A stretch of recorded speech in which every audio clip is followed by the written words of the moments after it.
All right, sixth graders, lesson 77, finding unstated information in fraction problems. So, sometimes fraction statements contain more information than what they tell us, but we can find that information out. 3/4 of the 28 students in the class are boys. So, if I try to diagram that sentence, I can say, well, they said 3/4 are boys, so I know I can divide the class. So the whole class is all fours. Now, 3/4 of the class are boys, so more than half. Now, the total in the class is 28 because it says 3/4 of the 28 students. So, now I can take that 28 that I have over here and I need to divide it into 4 equal parts. And of course, they give us a number that equally divides into 4. 28 divided by 4 is 7.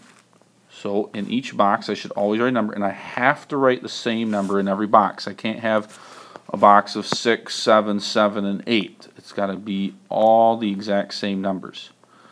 And now I see over here 3/4 are boys. So if I go back over here, let's say 3/4 of them were boys.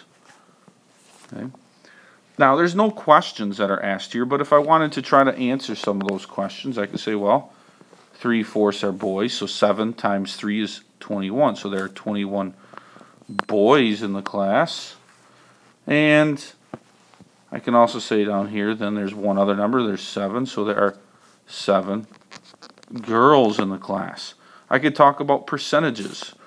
The boys are 75% of the class, and the girls are 25. So with a little bit of information in a fraction problem, we can get all kinds of numbers here. And that's what we have done. So in your practice set, you're going to be always making these nice boxes.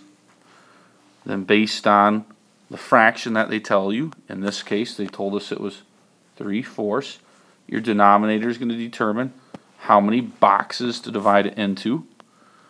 And then you'll want to take your numerator and say that's how many are special over here. Take your total number and again divide it evenly between each box. That's it for today. You can get started on your lesson practice.